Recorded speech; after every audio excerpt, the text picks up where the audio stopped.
Ya, untuk ini data diri ya tadi udah perkenalan, tak kenal maka tak sayang, tak sayang maka tak cinta ya.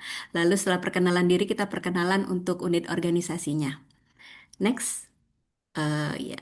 Oh ya, sebelum masuk ke organisasi ini mungkin disclaimer dulu Mbak Nia. Eh, jadi pandangan dan materi yang disampaikan merupakan perspektif pribadi saya ya selama menyusun mungkin akan lebih relate ke teman-teman. Jadi kayak kalau misalnya dari Mas Evam kan yang sisi gagasannya, idealnya bagaimana. Kalau saya mungkin segi curhatnya, beratnya di mana ya bikin Renstra ini ya gitu.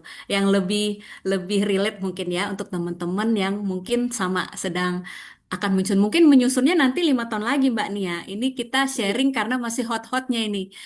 Rata-rata memang Renstra 2005-2029 itu baru jadinya semua di 2025 ya Mbak ya. Bahkan ada yang akhir 2025 baru selesai.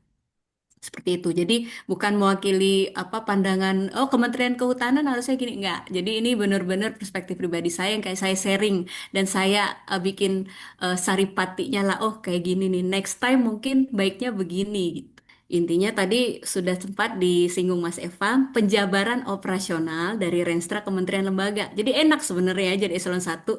Eh, apa yang dipunya KL, mana yang punya eselon 1, kita tuangkan seperti itu Mbak Nia Mas Evam ya.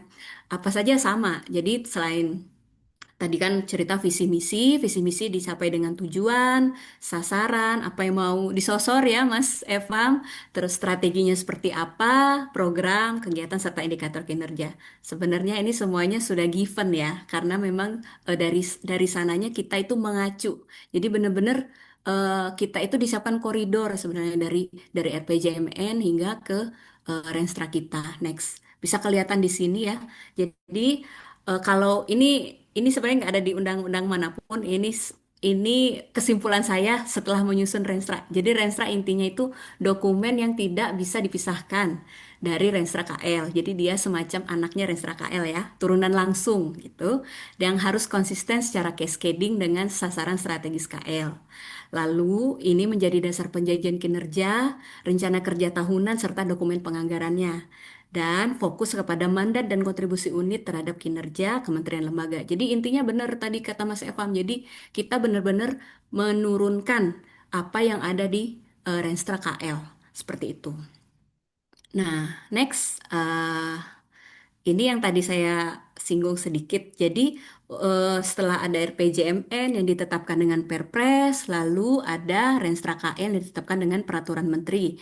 Lalu kita di eselon 1 menyusun Renstra yang ditetapkan dengan keputusan Dirjen dan Renstra eselon 2. Renstra eselon 2 kita karena ada 5 eselon 2 jadi harusnya ada 5 ya. Tapi ini saya perwakilan aja karena memang termasuk yang saya susun sendiri. Jadi Renstra Eselon 2 Sekretariat yang ditetapkan dengan keputusan Sekretaris Direktorat Jenderal. Next. Tahapan waktunya ini sebenarnya tidak baku ya. Sebenarnya agak kurang ideal juga ya Mas Evam ya. Jadi karena ada bukan miss ya, agak mundurnya. Jadi walaupun RPJMN ditetapkan secara tertulis 10 Februari, di KL-nya sendiri baru ditetapkan renstranya di 22 September. Ngapain aja ya 10 September sampai 22 September gitu. Sepertinya kalau orang awam ya melihatnya kok lama. Ternyata memang pada saat masa itu tuh apa karena transisi tadi ya Mas Evam ya karena kita ada transisi dari Kementerian LHK menjadi Kementerian Kehutanan ada banyak hal penyesuaian-penyesuaian seperti itu sehingga sehingga membutuhkan pembahasan dan juga sampai di titik harmonisasinya. Nah, terus Renstra Eselon 1 jebret lo kok sebulan gitu. Oh, ini bukan sulap bukan sihir ternyata.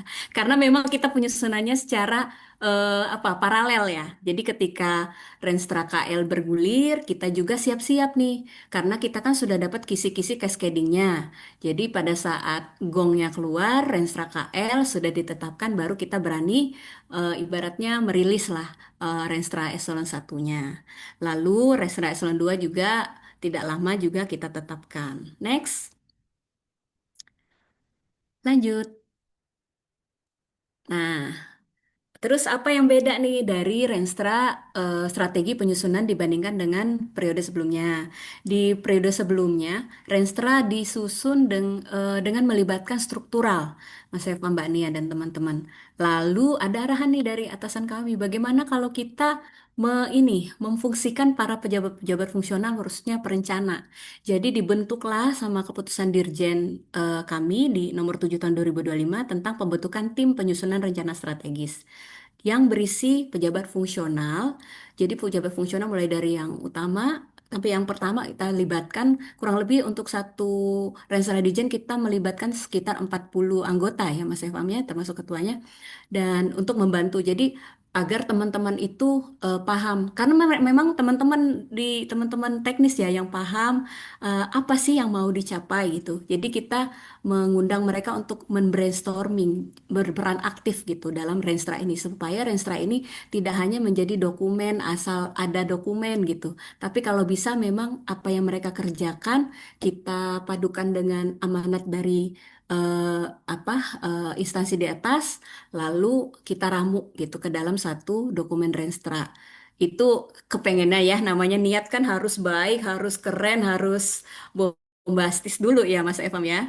Nah, namun untuk Renstra Eselon 2 lebih sederhana karena tinggal mencomot lah ya istilahnya indikator yang bisa diambil dari Eselon 1 sehingga kita ya tidak membuat spesial-spesial lah. Pokoknya kita tinggal mengambil aja esensi dari khususnya untuk Eselon 2 ini hanya kegiatan dukmannya saja. Next ya. Lalu apa saja yang disiapkan untuk penyusunan Eselon 1? Renstra Eselon 1 2 ini? Tentunya acuannya. Jadi karena memang kita turunan langsung ya dari RPJMN dan Kementerian Renstra Kementerian Lembaga, kita harus menyiapkan dulu RPJMN dan Renstra sebagai acuannya. Lalu kita siapkan juga dokumen evaluasi Renstra dan LKJ periode sebelumnya. Ini penting banget untuk bab satu ya.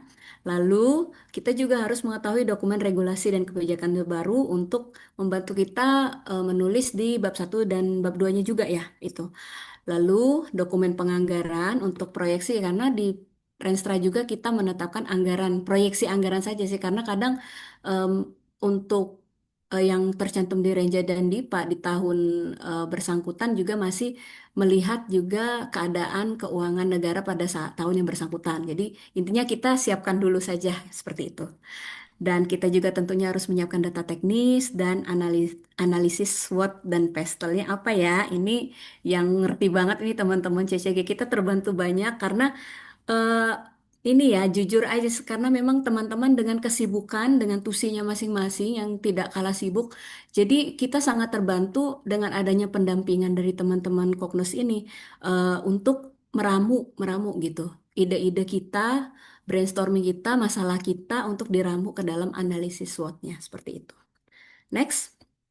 Nah, tadi udah cerita kan gimana kaitannya. Mas Evan tadi udah sempat menyinggung-nyinggung juga soal Astacita. Jadi Dijen Planologi di dalam Astacita mendukung PN2 dan PN6 seperti kita bisa baca, memantapkan sistem pertahanan keamanan negara dan mendorong kemandirian bangsa melalui swasembada pangan, energi, air, ekonomi kreatif, ekonomi hijau, dan ekonomi biru. Wah, ini kata-kata yang langit, yang berat, yang sangat apa berat ya kata. Tapi bagaimana ini membahasakannya ke ke kinerja kita itu tantangannya kan. Lalu PN6 membangun dari membangun dari desa dan dari bawah untuk pemerataan ekonomi dan pemberantasan kemiskinan. Kita juga mendukung 17 program prioritas dengan prioritas ini ada 5, lalu mendukung Astacita dan PSN.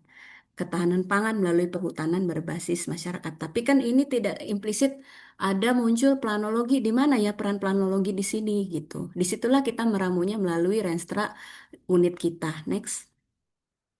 Nah, setelah kita jabarkan lagi PN2 ini dan PN6 ini kita dukung melalui 3 kegiatan utama ini. Penguatan perencanaan kepastian hukum kawasan hutan, penguatan pengendalian kawasan hutan, dan pelaksanaan penataan aset reforma agraria. Oke, masih bingung ya. Next. Nah, ini nggak tahu ini bisa dibesarkan kah? Jadi sebenarnya enaknya nyusun Resra Eselon 1 itu apa? Karena tadi seperti Mas Eko bilang, kan kita beranjak dari eh, IKP, IKK, RO. Nah, RO itu apa? RO ini sebenarnya enak ya, udah given. Tapi nggak murni enak juga. Ternyata ada ada sulitnya juga karena untuk meramu ini tadi. Jadi kita sudah dimandatkan untuk melaksanakan beberapa program RO yang ROPN ya kita istilahkan. PBV satu nih, inventarisasi dan verifikasi penguasaan tanah dalam kawasan hutan. Ada 4.778, 6.640 rekomendasi. Banyak ya. Next, mungkin di samping boleh digeser. Nah, lalu maaf ya bikin Ya, lalu ini juga nih, ini PN-PN-nya kita. Jadi penataan batas kawasan hutan, pemutakhiran penetapan kawasan hutan, penyelesaian. Tapi kita nggak akan bahas ini karena ini SOP-nya tersendiri. Atau mungkin Mas Evam tertarik nih CCG mau bikin eh, apa yang lebih lanjut lagi untuk RO gitu bisa jadi ya kan. Intinya RO-nya sudah ditetapkan, KRO-nya sudah ditetapkan, targetnya 2005-2009 sudah ditetapkan, satuannya juga. Jadi ngapain lagi? Oh, kita banyak yang bisa kita lakukan. Next. Nah, jadi setelah kita punya tahu nih, kita udah tahu kita dimandatkan itu dari segi apa kan, dari dokumen RPJMN, baru kita buatlah alat bantu penyusunannya. Nah, ini saya terinspirasi sama teman-teman CCG. Tadinya kan kita mumet nih ya kan, mulai dari mana dulu gitu. Ternyata memang kita harus membuat alat bantu sendiri. Alat bantunya tentunya matriks cascading ya, yang kita punya dari KL. Dari tujuan, sasaran strategis, indikator kinerja sasaran strategis, program, sasaran program, IKP, dan kegiatan itu semua hampir bisa dibilang given ya Mas Epam ya. Namun kita masih ada kesempatan untuk meramu nomenklatur yang cocok dengan kinerja kita dari segi IKP kegiatan sasaran kegiatan IKK ini kurang RO nih RO juga masih ada ruang bagi eselon 1 untuk meramu nomenklatur yang cocok. Lalu eh, apa namanya? Tapi untuk khusus yang non PN ya. Kalau yang PN udah ngelok ya. Lalu setelah kita tetapkan itu nomenklaturnya, kita buat matriks target serta anggaran. Lagi-lagi ini untuk target untuk PN ngunci, kalau untuk non PN itu masih bisa sesuai dengan kemampuan kita. Dan anggarannya pun masih berupa kerangka ya, karena saya seperti saya bilang tadi masih tergantung dengan kemampuan anggaran di tahun yang bersangkutan seperti itu. Lalu belum terlalu bersemangat ini operatornya. Lalu kita juga siapkan matriks definisi dan formulasi. Jadi apa itu IKP-nya nih apa, apa per apa, IKK-nya apa, lokusnya di mana. Ini kita juga harus sudah memetakan dari awal. Lalu membuat matriks cross-cutting kiranya. Pada intinya yang ada di Renstra tuh ya ini. Tapi kenapa bisa tebel? Karena kita kata-kata ya Mas. Jadi kita narasikan sehingga dapat pihak-pihak yang berkepentingan bisa membaca. Karena nggak semuanya ngerti kan baca cascading. Bahkan di pengalaman kita sendiri yang masuk tim penyusun ada yang nggak bisa membedakan IKP sama IKK. Terus bedanya lagi RO komponen gitu. Apa bedanya gitu? Seperti itu. Next. Makanya kita perlu menarasikan. Tadi sudah sempat juga ditampilkan sama Mas Evam. Jadi intinya muatan rencana strategis unit eselon 1 tadi ada bab 1 pendahuluan, bab 2 visi misi, tujuan sasaran, lalu arah kebijakan, target kinerja, dan penutup. Next. Nah, proses penyusunannya tadi sempat disinggung sedikit ya. Jadi, setelah kita membuat, ini buat gambaran aja teman-teman, barangkali nanti mau nyusun ya. Next, apa namanya? Ini gambaran yang kita alamin sendiri. Jadi, setelah kita bikin keputusan Dirjen Plan HUT untuk membutuhkan tim, di bulan Mei kita mulai berpartisipasi aktif dalam perumusan peta strategi sasaran. Kita diikutsertakan sama KL. Jadi kita serta menyelaraskan ya antara rancangan kinerja pembangunan kehutanan milik KL dengan yang ada di kita seperti itu. Di bulan Juni tadi biar ini menjawab pertanyaan kenapa kok dari Juni sampai ke September ya, ngapain aja gitu. Jadi kita ada juga TM atau trilateral meeting dengan Kemenq dan Bappenas. Di sini juga, di bulan ini juga kita penginputan Krisna ya Mas. Jadi cascadingnya itu yang udah ada langsung diinput di Krisna sama targetnya. Sekalian juga untuk TOR induknya dan RAB-nya. Lalu penyusunan rencana awal, masih rancangan awal ini. Di bulan Juli, lanjut pembahasan Renstra. Ini partisipasi aktif teman-teman itu memang kita libatkan. Kita beberapa kali pembahasan ya Mas Evam ya.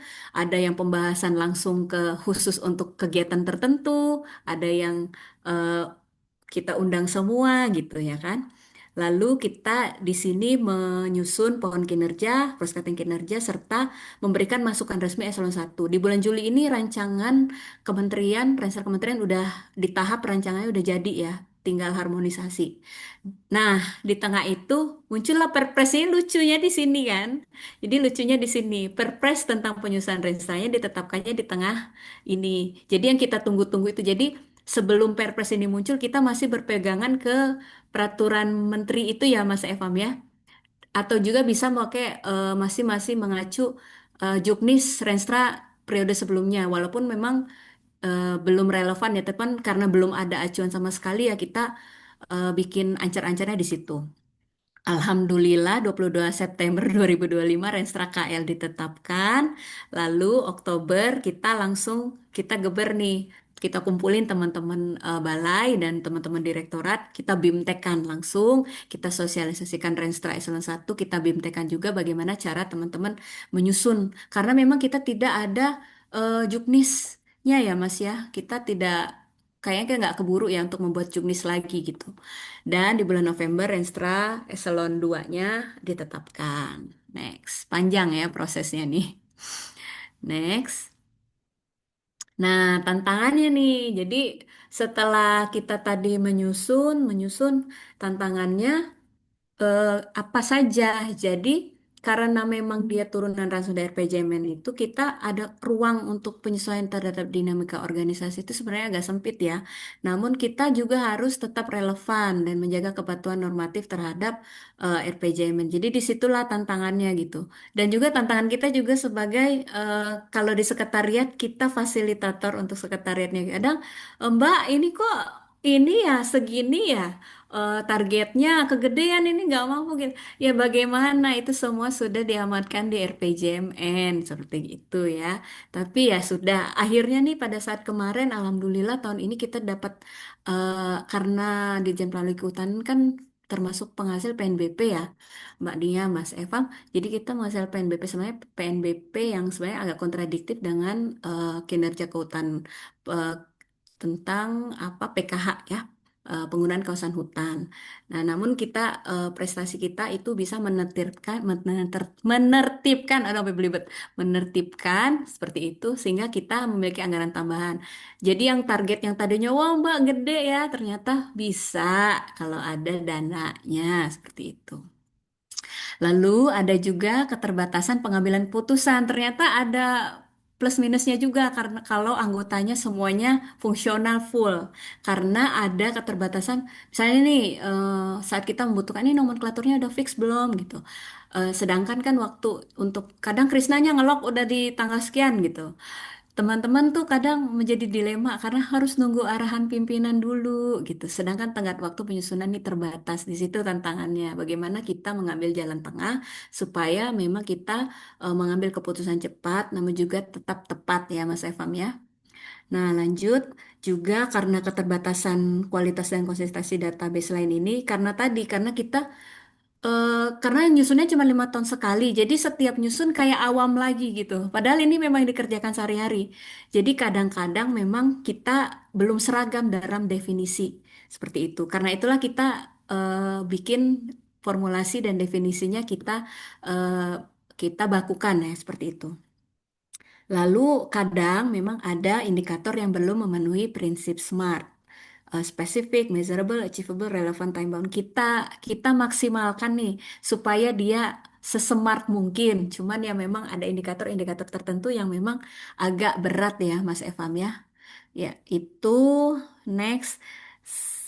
udah terima kasih aja nih. Tapi apa apa yang di ini kita langsung lihat aja barangnya ya. Next, kayak saya punya slide khusus untuk overview.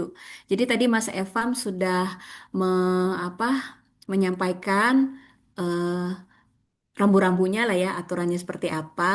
Nah, ini produknya gitu. Bisa dilihat ya produknya kita eh, kolaborasi sama teman-teman CCG. Next. Jadi di bab satu, seperti dijelaskan Mas Eva, kita menyampaikan kondisi umum dan capaian kinerja. Makanya tadi diperlukan apa kita harus sudah punya evaluasi Renstra periode sebelumnya dan juga kondisi kelembagaan serta potensi dan tantangan. Ini potensi dan tantangan ini memang benar-benar bahasanya bahasa tingkat tinggi ya Mas Evam ya, dan memang kita terbantu di situ. Next.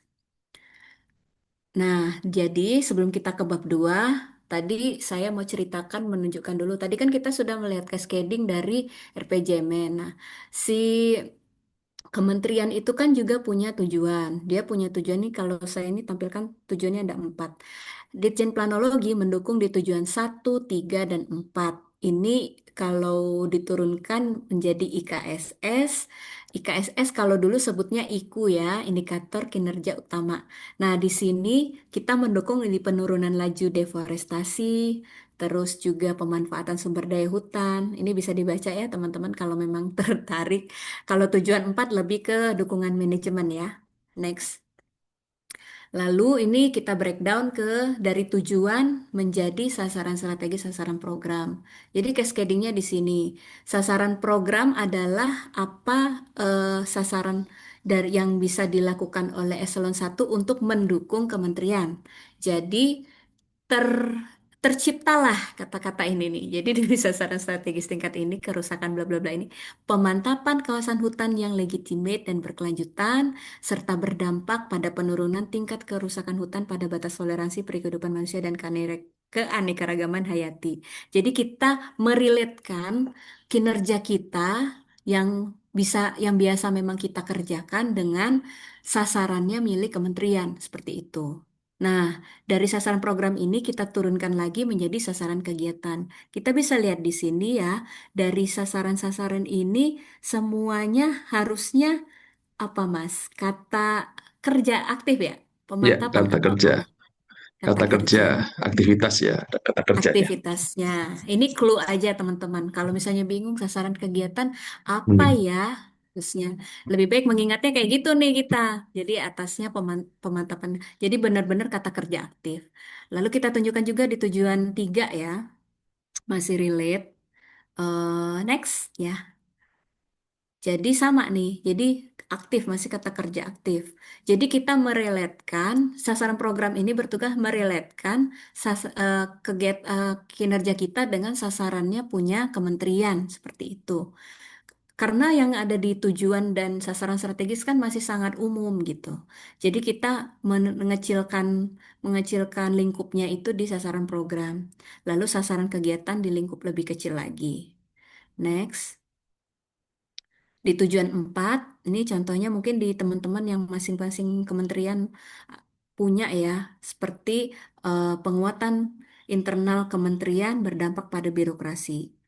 Nah, ini jadi kelihatan di kalimatnya, kok kalimatnya kementerian. Ya memang sasaran program itu mendukung kementerian gitu. Baru kita bunyinya mendukung eselon satunya di sasaran kegiatan. Kalau untuk ini ya kelihatannya di situ. Next ya, ini kayaknya contoh aja untuk ini. Nah, jadi dengan menurunkan yang tadi itu untuk apa ya? Untuk bekal kita bikin bab 2-nya. Jadi seperti Mas Evam bilang, ada kementerian yang punya mazhab tidak ada visi kementerian, yang ada adalah visi presiden. Ada juga yang punya mazhab, kita punya visi lagi, visi misi kementerian. Nah, kalau di eselon 1 kita mencantumkan dulu visi menteri kementerian, dan kita juga create visi misi kita ya Mas ya. Jadi inilah yang kita tuangkan dari kita simpulan dari matriks yang sudah kita susun itu, visi yang ingin kita capai adalah kemantapan. Kalau tadi pemantapan, kalau ini kemantapan berarti ini apa Mas? Kata benda ya? Pokoknya pokoknya gini lah. Jadi visi itu Mewujudkan misalnya ya menjadi ya to be ya ya, menjadi jadi apa. ini ya visi itu memang apa yang pengen kita capai ya di apa ke depannya. Nah, misi itu kita rumuskan seperti ini. Misinya memastikan kawasan hutan yang mantap untuk hutan yang berkelanjutan, memastikan optimasi kawasan hutan, mendukung pembangunan nasional khususnya ketahanan energi, air, dan kemandirian pangan, dan memastikan transformasi. Ini misi yang diturunkan dari tujuan 1, 3, dan 4 tadi. Nah, kita juga punya tujuan yang punya ini eselon 1 punya ya Mas Evam ya. Jadi apa namanya tujuan-tujuan ini kenapa kita sudah mulai rumuskan untuk merelatekan dengan peta strategi yang dibuatkan KL untuk kita. Jadi memang semuanya itu harus berkaitan langsung. Mungkin bisa dilihat kayaknya habis ini peta strategi ya. Next. Nah ini apalagi nih bahasanya stakeholder perspektif, customer perspektif. Jadi ini kita udah given sebenarnya dari kementerian, tapi dari yang saya pelajari ya, pemantapan kawasan hutan ini dia itu yang tadi di sasaran kegiatan. Lalu di customer perspektif ini, sasaran program maaf. Di customer perspektif ini sasaran kegiatan, yang 2, 3, 4 ini untuk kegiatan teknis, 6, 7 untuk kegiatan yang ada di sekretariat. Lalu kalau ini lebih ke, kalau learning and growth ini lebih relate ke RO. Seperti itu. Next. Next ya. Nah, tadi identifikasi resiko ya. Jadi yang membuat berbeda antara Renstra dengan periode sebelumnya karena adanya Perpres 80 adanya apa namanya kewajiban untuk menuangkan identifikasi risiko sasaran. Untuk Renstra KL, identifikasi resikonya di level sasaran strategis ya Mas Evam. Untuk level eselon 1, identifikasi resikonya di sasaran program. Untuk eselon 2, identifikasi resikonya di sasaran kegiatan. Lalu di sini tabelnya itu memuat sasarannya, identifikasi resiko, mitigasi resiko, serta unit kerja. Apa tadi istilahnya Mas? Unit kerja? Penanggung jawab atau Penanggung pemilik jawab ya pemilik resiko risikonya. supaya adil kita kasih PR teman-teman masing-masing mengidentifikasi resikonya masing-masing seperti itu. Ini next aja ya kayaknya kalau teman-teman pengen baca nanti kita share aja kali ya. Next, next, next. Nah, tadi bab 1 udah, bab 2 udah, bab 3 arah kebijakan strategi kerangka regulasi dan kerangka kelembagaan. Next. Di sini kita tetapkan isu strategis, arah kebijakannya, lalu strategi yang mewakili 5 kegiatan. Dan kegiatan kita tadi ada di IPSDH, ada juga di pengukuhan kawasan hutan, terus perencanaan kawasan hutan, penatagunaan kawasan hutan, sampai penggunaan kawasan hutan. Jadi masing-masing memiliki isu strategis, arah kebijakan, dan strategi masing-masing. Jadi teman-teman Eselon 2 Direktorat kalau mau menyusun isu strategis di bab ini, tinggal mengambil punyanya masing-masing. Jadi kan tidak perlu proses yang panjang lagi seperti itu. Next. Nah, lalu ini kerangka regulasinya, ini juga hasil brainstorming teman-teman, kita sama teman-teman yang menangani penyusunan peraturan. Ini menjadi lampiran ya, kalau nggak salah ya Mas, lampiran 2. Ya, lampiran 1 matriks cascading, lampiran 2 kerangka regulasi, lampiran 3 baru muatan yang identifikasi yang apa, Risiko. pengertian-pengertian itu. Oh, Eh, pengertian dulu ya. ya, next. Next ya. Oke, nah udah nggak terasa. Ini saya masih ada waktu berapa lama? Masih ada kan Mbak waktunya? Masih ada sekitar 15 menit lagi, Bu Purna. Oke. Nah, jadi target kinerja dan sumber pendanaan. Nah, ini yang penting. Jadi mungkin teman-teman pengen lihat kayak mana sebenarnya kan memang template ya. Next. Pertama, next. Nah, jadi di eselon 1 kita itu mendukungkan jadi tadi dua programnya, program yang teknis dengan pengelolaan hutan berkelanjutan, yang sekretariat itu di dukungan manajemen, yang punya sasaran program masing-masing. Jadi sasaran program yang pertama, pemantapan kawasan hutan yang legitimate ini punya beberapa indikator kinerja program yang bisa kita lihat di sini. Ini sebenarnya ada lagi ininya ya, kerangka pendanaannya, cuman tidak muat ya. Jadi udah yang penting aja kita pakai target. Jadi di IKP ini kebanyakan kita pakainya persentase ya Mas ya. Karena ini juga masukan dari Itjen kita supaya membedakan antara IKP sama kadang apa nggak boleh ada di IKP itu semacam dokumen ya, Ya, output dokumen gitu. dokumen ya. Output dokumen itu tidak diperkenankan di level IKP. Jadi kita merumuskannya menjadi persentase, ini juga masukan juga dari KL ya. Lalu ini yang desa, desa ini IKP yang baru dan juga di statement di RPJMN. Jadi ini benar-benar jadi perhatiannya kementerian sekarang, di mana kita selama ini kan kita melakukan tata batas. Namun apa namanya kebanyakan permasalahan hutan itu karena belum disampaikannya informasi mana kawasan hutan, mana wilayah desa seperti itu, sehingga kita menargetkan untuk di tahun 2029 mensosialisasikan kawasan hutan, batas kawasan hutan sebagai peta rujukan peta wilayah desa sebanyak 2.640 desa, Mas Evam, di tahun 2029. Next, ini cuman cerita aja ya. Lalu sasaran next sebelumnya, sasaran program yang masih di PHB ada lagi penyedia. Ini masih di persentase, persentase ini. Next, lalu di program dukungan manajemen kita IKP-nya di nilai maturitas SPIP Kemenhut dan nilai Sakip Kemenhut. Nilainya sebesar ini ya. Next. Nah, ini kita per kegiatan. Jadi per kegiatan punya sasaran kegiatan dan indikator kinerja kegiatan. Seperti kita bisa lihat masih di persentase ya kita. Jadi apa namanya untuk kegiatan-kegiatan baru ini masih kayak ini baru nih. Baru ada di 2026 sampai 2029. kita kita berusaha keras supaya IKP-nya tuh nggak sama kata-katanya sama RO. Kalau RO kan memang apa yang ada kita sehari-hari ya. Nah, kita tuh berusaha membahasakan IKK ini apa ya yang mencerminkan RO, tapi dia tidak plek-ketiplek RO gitu.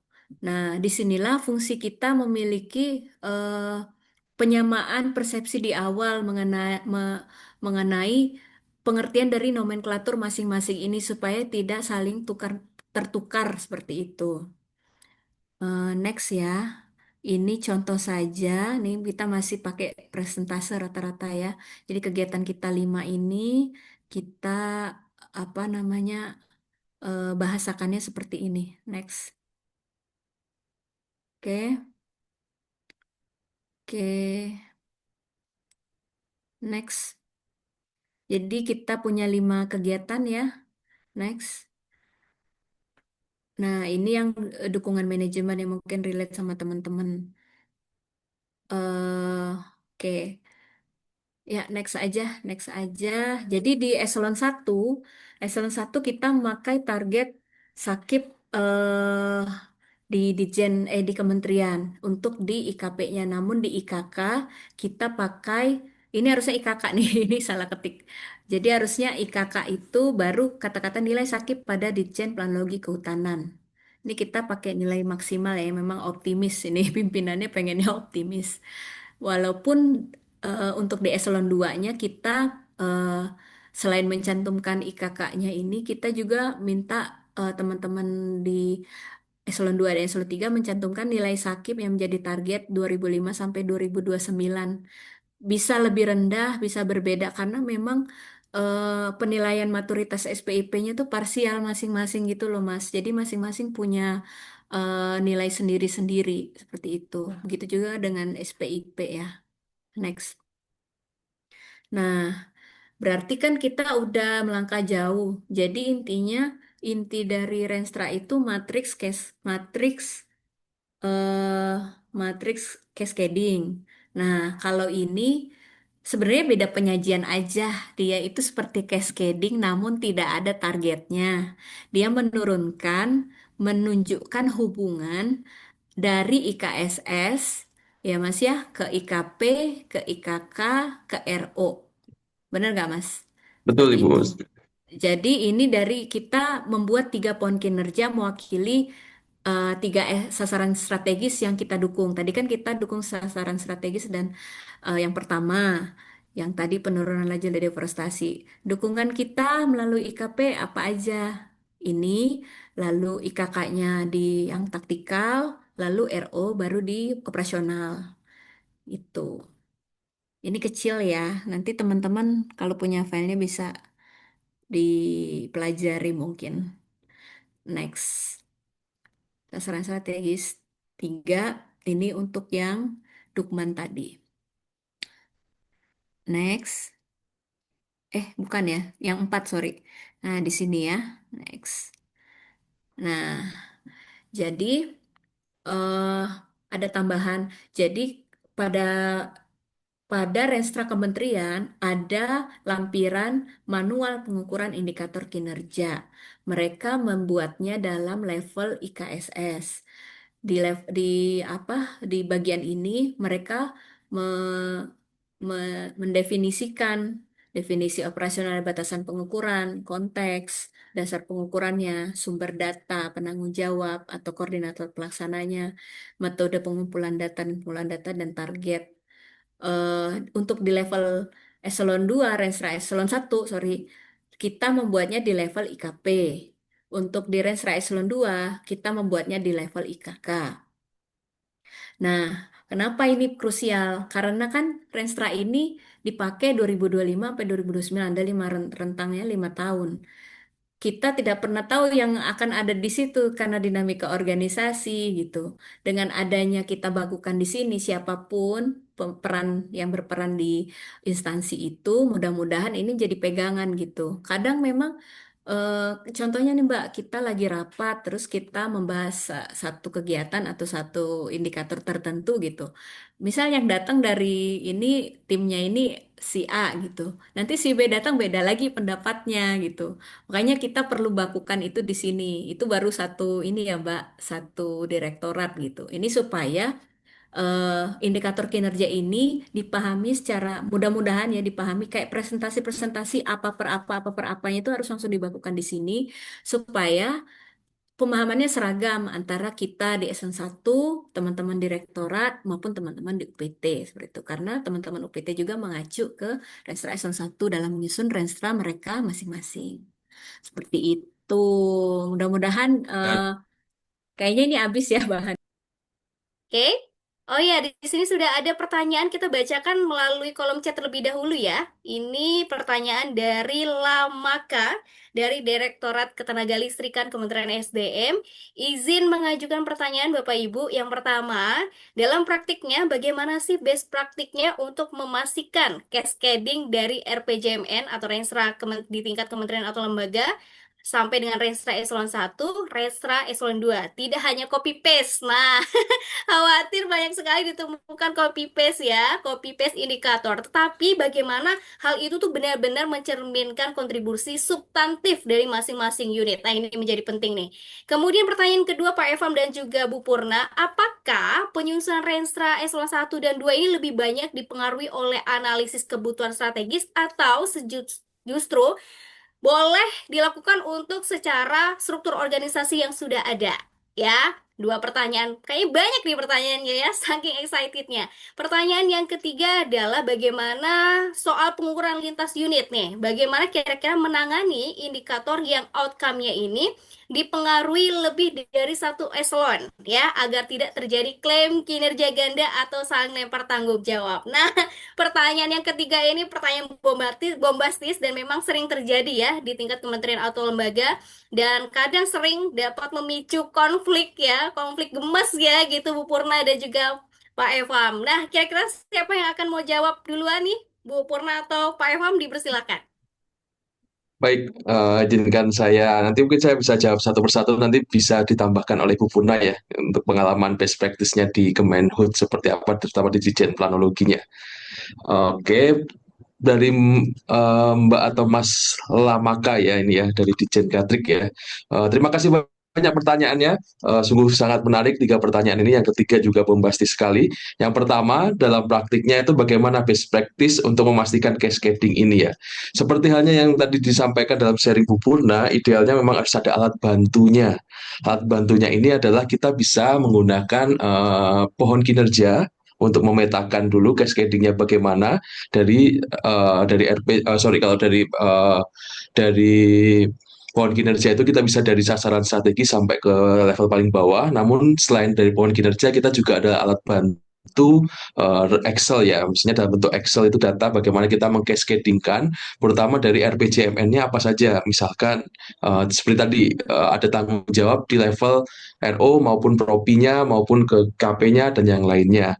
Ataupun juga itu bisa menjadi sarana untuk melis ya apakah setiap setiap RO yang ada di RPJMN sudah terakomodasi atau tidak. Kita ada Excel-nya dan itu dipermudah juga dengan pohon kinerja. Skema pohon kinerja itulah yang membantu agar benar-benar terlihat nih hubungan cascade-nya, penjenjangannya terlihat antara yang di kementerian, eselon 1 sampai eselon 2 bahkan sampai ke rincian output dan juga komponennya.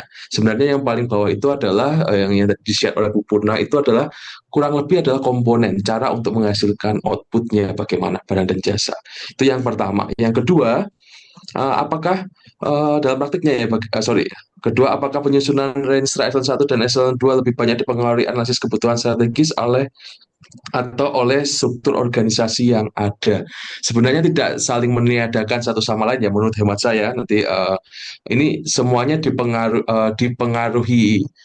Kalau saya lebih tepatnya ada guidance yang diberikan untuk dari eselon satunya, namun untuk lebih pendetailannya, karena kita berbicara eselon 2 itu adalah lebih detailnya, maka tetap saja ada peran atau ruang untuk analisis kebutuhan strategis di lingkup eselon 2-nya. Karena kan eselon 2 menjadi lebih detail lagi untuk tugas dan fungsinya dari eselon satunya. Maka pendetailan ini tentu saja perlu analisis kebutuhan, tidak hanya sekedar dari strukturalnya, artinya mengikut semuanya, menginduk lebih mudah memang lebih mudah itu artinya yang dijelaskan beberapa tadi bukan sama persis bucket lipat, tapi itu ada ruang-ruang yang setidaknya bisa diambil dan kemudian dikembangkan, didetailkan di eselon 2-nya. Karena sekali lagi yang mengetahui teknis tentu saja teman-teman di unit kerja eselon 2-nya. Nah, yang ketiga ini sangat sering, bukan sangat sering ya, sering menjadi perdebatan seperti Mbak Nia sampaikan juga. Uh, ini ketika ini sharing di tempat lain ya, kami juga BIMTEK di salah satu kementerian luar negeri ya, di salah satu eselon satunya, eh, bagaimana kita bisa menentukan agar indikator itu atau outcome-nya itu yang lebih dari satu eselon satu itu bisa tidak ada tumpang tindih pemenangnya, tumpang tindihnya. Maka itu harus bermain dalam tanda kutip, bukan bermain mengakali, tapi itu harus jeli dalam proses pengukuran, proses membuat kamus KPI-nya atau kami sebut sebagai dictionary KPI-nya seperti tadi dijelaskan oleh Bu Purna, formulanya harus ditentukan bersama. Ketika itu antar eselon 1, maka dari kementeriannya sudah memberikan panduan berapa persen sekian ini didukung oleh eselon 1A, berapa persen didukung oleh eselon 1B ataupun yang lainnya. Eselon 1 yang misalkan ada 3 eselon 1 untuk satu IKP misalkan ya taruhlah, atau IKP ya, satu IKP, maka persentase pembaginya harus setidaknya sama. Sorry, harusnya IKSS ya kalau itu eselon 1. Kalau eselon ini juga pernah terjadi di mana di eselon 1 itu didukung oleh beberapa eselon 2. Misalkan IKP eselon 1 itu didukung atau hasil output merupakan hasil perolehan dari kinerjanya beberapa eselon 2. Maka itu yang paling penting ditentukan adalah persentasenya, kemudian dari persentasenya itu nanti juga bukti dukungnya. Misalkan untuk eselon 1 ini bukti dukungnya dokumen ABCD, yang kedua demikian, yang ketiga demikian. Artinya itu adalah kumulatif. Jadi jangan sampai outcome ini tadi ya penentuan kriteria SMART dalam penyusunan IKP itu sangat penting, di mana measurable itu menjadi salah satu poin yang keterukuran dari indikator itu bisa dilihat, di mana nanti bermainnya ataupun mengkajinya itu ada di fase formulanya. Maka seperti sharingnya Bu Purna tadi, penting di bagian akhir kita membukukan formula pengukuran untuk presentase ini seperti apa, agar ada kesepakatan. Kalau case, saya rasa kalau di planologi tidak ada yang beberapa unit kerja ya, karena sudah detail, karena unit teknis seringkali karena kementerian teknis tertentu itu relatif sudah baku. Nah, untuk yang pernah saya dampingi terkait dengan tadi ya Kementerian Luar Negeri, mereka membagi sama bukan sama rata ya, membagi sesuai dengan tugas dan fungsinya, mandatnya dan juga outputnya. Misalkan unit kerja eselon 2 ini menghasilkan dokumen terkait dengan apa, dilengkapi dengan unit eselon 2 lainnya, unit eselon 2 lainnya, sehingga nanti pengukuran kumulatifnya adalah persentase gabungan gabungan antara beberapa sumber ataupun data source ataupun unit yang menghasilkan output itu. Gitu. Dan ini presentasinya nggak bisa sama rata ya. Biasanya kan ada kalau kalau kalau 50-50 bisa jadi bisa sama rata atau bahkan sesuai dengan bobotnya. Bobot ini siapa yang bisa menentukan? Tentu saja ada diskusi antar unit kerjanya. Misalkan kita lebih dominan ke unit kerja ini karena dia lebih banyak berkontribusi untuk pencapaian IKP ini, maka bobotnya lebih tinggi daripada unit kerja lainnya. Begitu kalau dari saya, Pak atau Mbak Lamaka. Ada tambahan dari Bu Purna dulu? Silakan Ibu Oke, Purwo. sebenarnya udah cukup lengkap ya dari penjelasannya Mas Evam. Namun saya mendapatkan sedikit. Jadi memang pentingnya kita memuat muatan itu, kita membakukan itu di situ.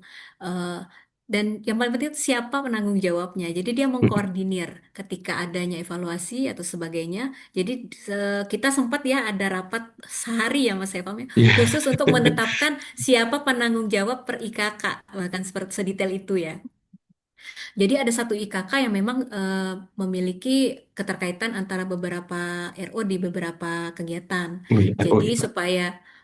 supaya tidak tidak tadi apa lempar-lempar tanggung jawab, langsung kita tetapkan aja di dokumen. Oh, penanggung jawab untuk IKK ini, IKK ini yang berkontribusi direktorat ini. Penanggung jawabnya direktorat ini seperti itu. Jadi mereka menciptakan kesepakatan sendiri. Jadi memang dalam penyusunan Renstra peran apa namanya proses penyelarasan itu memang sangat krusial. Jadi ketika Renstra KL disusun, memang peran aktif eselon 1 itu diperlukan di situ karena tidak hanya menerima pasrah dari acuan yang dari KL, namun kita berperan aktif karena kita meng-create apa isi dari cascading. Begitu juga dengan eselon 2. Kita libatkan teman-teman teknis, mereka yang menetapkan target untuk yang non PN ya. Mereka yang menentukan nomenklaturnya, mereka yang menentukan formulanya. Karena kalau misalnya itu given dari eselon 1, kadang ada konfliknya di situ ya Mas ya. Jadi memang kita serahkan peran aktif dari teman-teman teknis di situ. Jadi ketika kita hanya sebagai wasit aja ya Mas Evam ya. Ketika misalnya ada sesuatu, ini sebenarnya IKK ini milik bersama gitu. Makanya kita kita buat kesepakatan internal di situ dan kita bakukan di dalam dokumen.